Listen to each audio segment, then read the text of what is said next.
Cartoon TV. लाडो अपने बच्चों को स्कूल में छोड़कर ऊंचे पहाड़ी की तरफ निकल पड़ती है।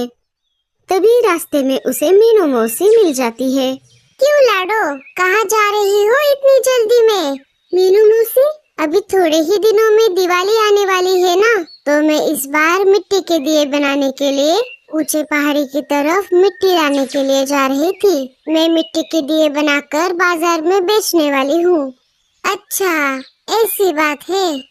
ये लाडो भी ना बहुत होशियार है।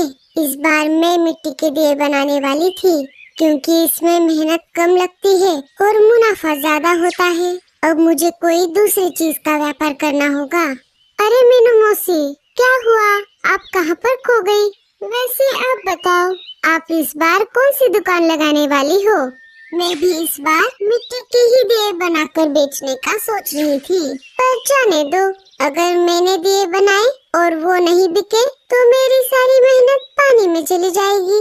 मीनू मौसी, क्यों ना हम साथ मिलकर दियों की दुकान लगाए? जो भी मुनाफा होगा हम आपस में आधा आधा बांट लेंगे। अरे, ये कितना दिमाग लगा रही है। सारा आसान काम खुद करेगी और मुश्किल काम मुझे लगाएगी। इससे अच्छा मैं कोई दूसरा काम देखती हूँ। अरे मीनू मौसी, अब फिर से कहाँ खो गई? मुझे जाना है। नहीं, रहने दो। तुम तुम्हारा दियो का दुकान लगाओ, मैं कोई और आइडिया सोचती हूँ। ठीक है मौसी, अब मैं चलती हूँ। मुझे बच्चों का स्कूल छूटने से पहले वापस आना है। लाडो वहाँ से चली जाती है। मैं एक काम करती हूँ, इस बार मैं आकाश दिए की दुकान लगाती हूँ। जैसे ही लाडो चली जाती है, कालू कौवा मीनू मौसी के पास आ जाता है। क्यों रे कालू, आज सुबह सुबह यहाँ पर कैसे? मीनू मौसी, थोड़े ही दिनों में दिवाली आने वाली है, तो मैं हर साल की तरह इस साल भी आकाश दिए की दुकान लगाने वाला हूँ। लेकिन पिछले साल लकड़ियाँ तोड़ते समय औजार ना होने की वजह से मुझे बहुत परेशानी हुई थी, पर इस बार लकड़ियाँ काटने के लिए मैं कुल्हाड़ी का इस्तेमाल करने वाला हूँ।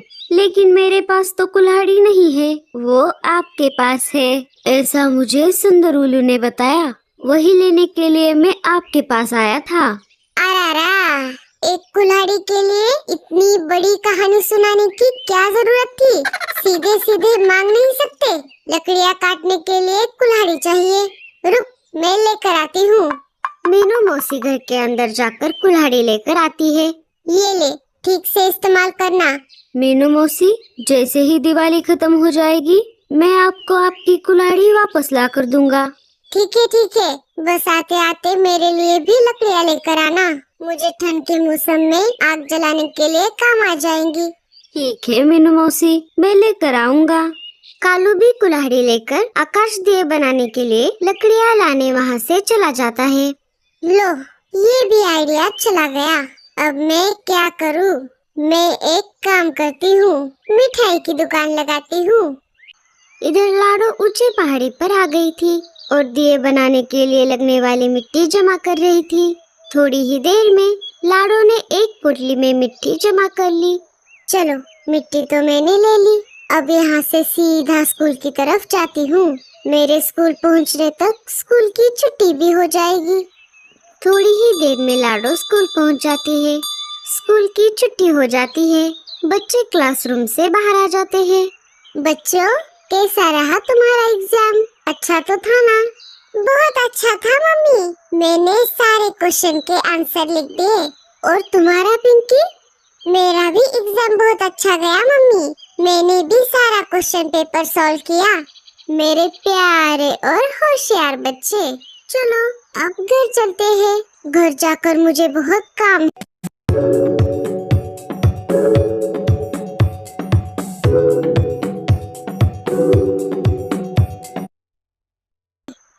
घर आते ही लाडो अपने बच्चों के लिए खाना बनाती है और खाना बनते ही अपने बच्चों को साथ लेकर खाना खाती है। लाडो मिट्टी के दिए बनाने के काम में लग जाती है। बहुत देर तक मेहनत करने के बाद लाडो मिट्टी से बहुत सारे दिए बनाती है। धीरे धीरे दिन बीतने लगते हैं और दिवाली और भी ज्यादा नजदीक आ जाती है। पंछी मार्ट में एक एक पंछी अपना अपना दुकान लगाने में लग जाता है। मीनू मौसी मिठाई की, लाडो दिए की, कालू आकाश दिए की और रानो पटाखों की दुकान लगाती है। इसी तरह से बाकी पंछी भी किसी न किसी चीज की दुकान लगाते हैं। धीरे धीरे ग्राहक पंछी मार्ट में दिवाली की शॉपिंग करने के लिए आने लगते हैं। मिट्टी के दिए ले लो, मिट्टी के दिए, 4 दियों के साथ 1 दिया फ्री। देखते ही देखते लाडो के सारे दिए बिक जाते हैं। मैं अभी जाती हूँ ऊंचे पहाड़ी की तरफ और मिट्टी लेकर आती हूँ। लाडो बहुत खुश थी और उसी वजह से वो बिना कुछ खाए पिए ही ऊंचे पहाड़ी की तरफ जाने लगी। लाडो ने इस बार हर बार जितनी मिट्टी लेकर जाती थी उससे ज्यादा मिट्टी पोटली में भर दी थी, इसीलिए पोटली थोड़ी भारी हो गई थी। भारी वजन की वजह से उड़ने में दिक्कत हो रही थी, फिर भी लाडो रुकने का नाम नहीं ले रही थी। तभी अचानक चक्कर आने की वजह से लाडो का संतुलन बिगड़ गया और लाडो जमीन की तरफ गिरने लगी। जमीन पर गिरते ही लाडो का एक पैर टूट गया। पोटली को वहीं पर छोड़कर जैसे तैसे करके लाडो डॉक्टर उल्लू चाचा के पास आ गई। उल्लू चाचा ने लाडो के पैर की जांच की। लाडो, तुम्हारे पैर की हड्डी टूट गई है, अब हमें इस पर प्लास्टर करना होगा।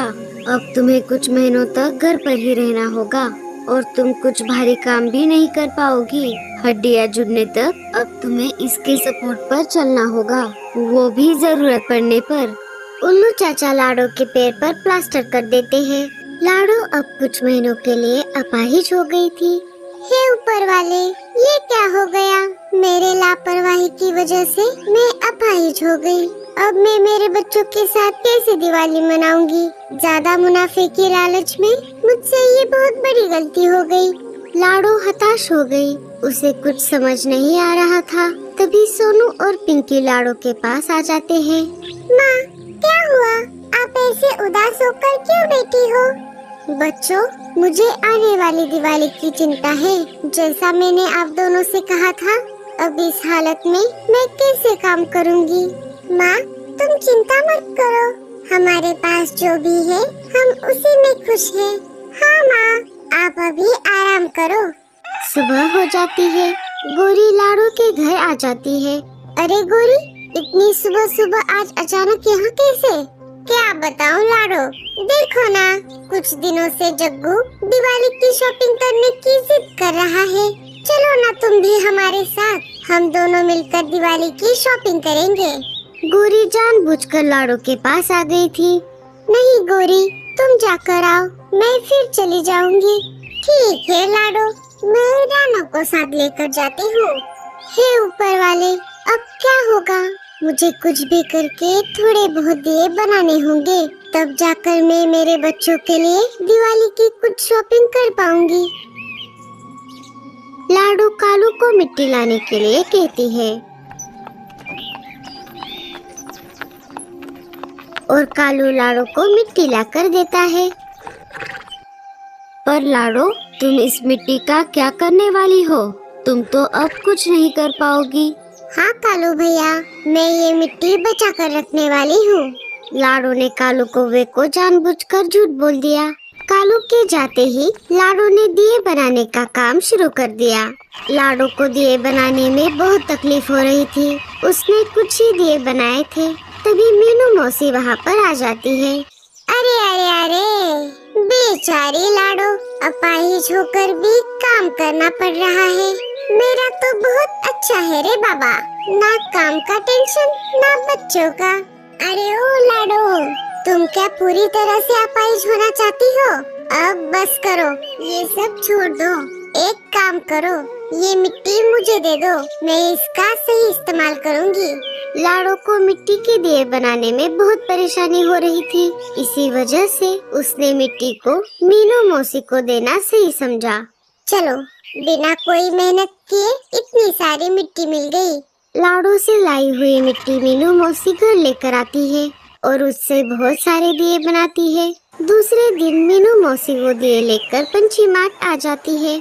मीनू मौसी ने लाडो के ही दुकान में सारे दिए रख दिए और उन्हें बेचने लगी।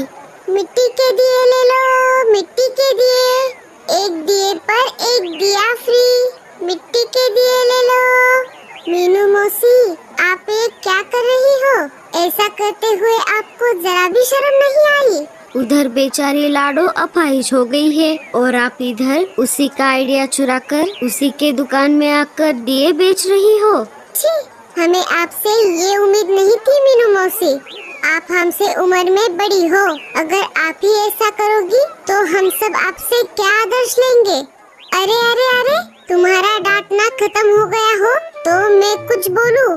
तुम तो बड़बड़ ही करते जा रहे हो। मैं ये दिए जानबूझकर नहीं बेच रही। मुझे पता है लाडो अपाहिज हो गई है और अब ऐन दिवाली के सीजन में उसे घर पर बैठना पड़ रहा है। उसी वजह से वो दिवाली नहीं मना पाएगी। ये दिए बेचकर जितना भी मुनाफा होगा वो सारा मुनाफा लेकर मैं लाडो को देने वाली हूँ। माना कि मैं मतलबी हूँ, लेकिन इतनी भी नहीं दूसरे की रोजी रोटी छीनूं। मीनू मौसी की बात सुनते ही रानू और कालू कौवा शर्मिंदा हो जाते हैं। मीनू मौसी, हमें माफ कर दो। आपकी बात सुने बिना ही हमने हमारी बात बोल दी। हाँ मीनू मौसी, मुझे भी माफ कर दो। मैं बस दियों से कमाया हुआ मुनाफा ही नहीं, मेरे मिठाई के दुकान से बहुत सारी मिठाई लाडो और उसके बच्चों को देने वाली हूँ। ये तो बहुत अच्छा आइडिया है मीनू मौसी। मैं भी मेरी तरफ से लाडो को एक आकाश दिया बना कर दूंगा। मैं भी लाडो और उसके बच्चों को मेरी तरफ से बहुत सारे पटाखे दूंगी। ये हुई ना बात। अब चलो हम लाडो के घर चलते हैं। उन तीनों के साथ साथ सुंदर उल्लू भी बच्चों के लिए नए कपड़े और लाडो के लिए एक अच्छी सी साड़ी लेकर जाता है। सारे मिलकर लाडो के घर आ जाते हैं और अपने साथ लाई हुई एक एक चीजें लाडो को दे देते हैं। ये सब देखकर लाडो की आंखें भर आ जाती है। उसी रात सारे मिलकर लाडो के साथ मिलकर धूमधाम से दिवाली मनाते हैं। तो दोस्तों, कैसी लगी आपको हमारी ये दिवाली की कहानी?